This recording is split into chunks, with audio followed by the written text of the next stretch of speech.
మీ పేరు? S Radhakrishna. I am to net place Gudivada.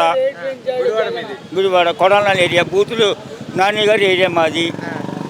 Nani గారు ఓడిపోవడం అంటే ప్రపంచంలో కూడా చాలా డేంజరస్ ప్లస్. అలాంటి వెనిగల రామ గారు వచ్చి 48,900 ఓట్లతో ఓడించినటువంటి ఘనత వెనిగల రామ గారికి వచ్చినది. 5 సంవత్సరములు ఇసుక లేకుండా చాలా ఇబ్బంది పడిపోయాం. లేబర్కి కనీసం అన్న క్యాంటీన్ కూడా తీసేసాడు. బాబాయ్ భోజనం చేసేవంటి డబ్బులు లేవంటే నాన్న 5 రూపాయలు తీసుకుని భోజనం చేసే అని ప్రవక్త కూడా లేకుండా చేశాడు. ప్రతి పండుగ కూడా తోపా ఇచ్చేవాడు చంద్రబాబు నాయుడు గారు. ముస్లిమ్స్కి కానీ, క్రైస్తవులకు కానీ, హిందువులకు కానీ. అలాంటిది కూడా లేదు. ఒక హైవే రోడ్లు కూడా వర్షం వచ్చి గుంటలు పడిపోయి నానా అవస్థలు పడిపోయి బైక్ వెళ్తుంటే ఎక్కడ చచ్చిపోతున్నారని కూడా మరణాలు అధికమైనటువంటి ప్రసక్తి ఈ రోజు ఉన్నది. మరి ఇప్పుడు ఒక రాజధాని 3 రాజధానులు నాడు తొప్పలు వెళ్ళిపోయినాయి. అక్కడ ఒక రాజధాని లేదు. రుచుకున్న పరిస్థితి ఏంటి?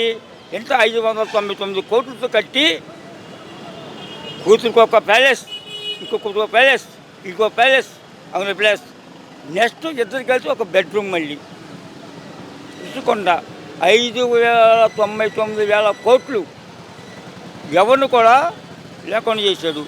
జగన్మోహన్ రెడ్డి గారి ఇంటికి మేము పనికి వెళ్ళాం. ఏదో ఆ రోజుల్లో 30 అడుగులు కంచె వేయించుకొని 30,000 మంది సెక్యూరిటీ అవసరమా ఒక సీఎంకి? ప్రజావేదిక కూల్చేసి ఇంటి మీద తోచాడు. లింగంలేని రమేష్ గారిది అది హౌస్, దాని పక్కన ప్రజావేదిక. దానికి కూడా మేము పనికి వెళ్ళామండి. కోల్సాల్సిన పని ఏంటి? ప్రభుత్వాన్ని వాడుకోమన్నాడు చంద్రబాబు నాయుడు గారు ఆ రోజుల్లోనే. మేధావి వీడి వయసు ఏంటి? వాళ్ళ తాతగారు ఏంటి? రాజారెడ్డి. చిన్న కల్లో నరికేశారు వాడిని, రాజారెడ్డిని. వీళ్ళ నాన్నగారు హెలికాప్టర్ అయితే 3 రోజులు అడ్రస్ లేనటువంటి ఒక సీఎం 3 రోజులు అడ్రస్ లేదంటే ఏంటి దాని పరిస్థితి ఏంటి? నన్ను అది పరిపాలన విధానం అనేది అతను తెలీదు. ఒక సీఎం అంటే 5 సంవత్సరాలు ఎవరికో తెలియదు. సచివాలయం ఉద్యోగం చేసేటటువంటి వ్యక్తులు కూడా సీఎం ముఖం తెలియదు. సార్ మరి ఇప్పుడు కొడాలి నాని చంద్రబాబు నాయుడు గారిని తిడుతున్నారు కదా. నాని బతికి అయిపోయింది, వంశీ బతికి అయిపోయింది. ఇంకేముంది? ఇంకా 9 నెలలకి వాళ్ళ బతుకులు ఎలా ఉంటాయి అనేది నెక్స్ట్ పరిపాలన విధానం అది. మరి ఇప్పుడు అనుభవం చెప్తున్నాం, పార్టీ పరం కదండి.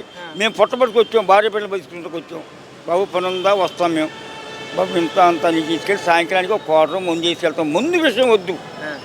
ఉన్నవాడు తాగుతాడు, లేనివాడు తాగుతాడు, అది వేరుపాటు. అది కొడాలి నాని గారు చంద్రబాబు నాయుడు గారు కుప్పంలో గెలిస్తే నేను ఆయన షూ తుడుస్తానని అన్నాడు కదా. ఏమీ లేదు. అదేమంటే అసలు నేను రాజకీయ సన్యాసం చేస్తానన్నాడు.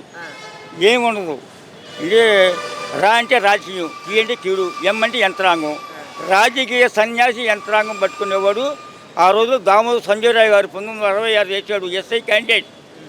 ఆయనకి ఇందిరాగాంధీ టైంలో దామోదర్ సంజయ్ రాయ్ గారు కేంద్ర బృందం వచ్చింది హైదరాబాదు. వస్తే అసలు ఒక ఎస్సీ ఎమ్మెల్ మాలోడికి సీఎం ఇవ్వటువంటి మాటలు కాదు కదా. ఇది కాసి ఎక్కువ సంపాదిస్తాడని కేంద్ర ప్రభుత్వం వస్తే బాబు నీలాంటి వాడిని నాలాంటి వాడిని కేంద్ర బృందం అడిగారు. హైదరాబాద్ ముఖ్యమంత్రి గారు వీళ్ళు ఎక్కడంటే తల్లి తీసుకెళ్ళారు.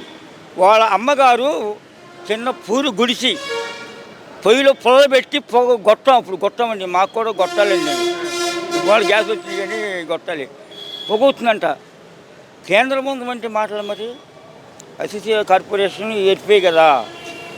మీ మనిషి ముఖ్యమంత్రి ఇల్లు అంటే ఇదంటే పొగ. అదే బాబు ఇల్లు అనంట. ఇల్లు వాళ్ళ అయ్యా మా కుమారుడు దామోదర్ సంజయ్ గారు అంటే ఆశ్చర్యపోయారంట. ఆయన చనిపోయేటానికి 70,000 రూపాయలు బ్యాక్ అకౌంట్ ఉంటుంది దామోదర్ సంజయ్ రాయ్ గారిది. అలాంటి మహానుభావులు ఎంతమంది అయిపోయారు. జగన్మోహన్ రెడ్డి గారికి వాళ్ళ రాజశేఖర రెడ్డి గారు ఆర్ఎస్సీ పెట్టి మంచి న్యాయం ఇచ్చింది. దానివల్ల కానీ ఒక్కసారి ఇచ్చినది ప్రజావేదిక అంతా కూడా ప్రజలు ఓట్లు వేశారు. దాన్ని నిలబెట్టుకోలేకుండా ఒక మంత్రికి కానీ, ఎమ్మెల్యే కానీ, ఎంపీలకు కానీ మొక్క చూపించకుండా బ్రతుకునే వ్యక్తి ఇలాంటి ముఖ్యమంత్రిని ప్రపంచంలో ఎవరు చూడలేదు. ఐఎమ్ క్వాలిఫికేషన్ ఇంటర్మీడియట్ 85 గుడివాడ ఏనాడు కాలేజ్ జాతబోలు. ఏం చేస్తావు? ఎస్సీ ఎమ్మెల్యే మాల. సరే ఇప్పుడు చంద్రబాబు నాయుడు గారు అన్ని సరుకుల మీద కానీ మెచ్చిదే చేస్తాడని అభిమానం ఉందండి. సీనియర్టీ ప్రొఫెషన్ పారిశ్రామికవేత్తలకు పెట్టుబడులకి వచ్చే అవకాశం ఉంది ఆయనకి. ఎవరు వచ్చినా పార్టీని మనం బోబెట్టవు, కులాలు బోబెట్టవు.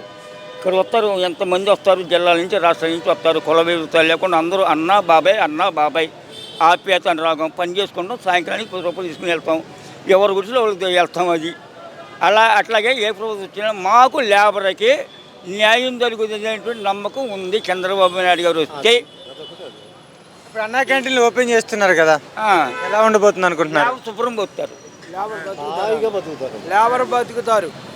నువ్వే అంటావు నాన్న భోజనం చేసే బాబాయ్ అంటావు, లేమంటే నాన్న 5 రూపాయలు ఇచ్చి భోజనం చేసిరావు అంటావు.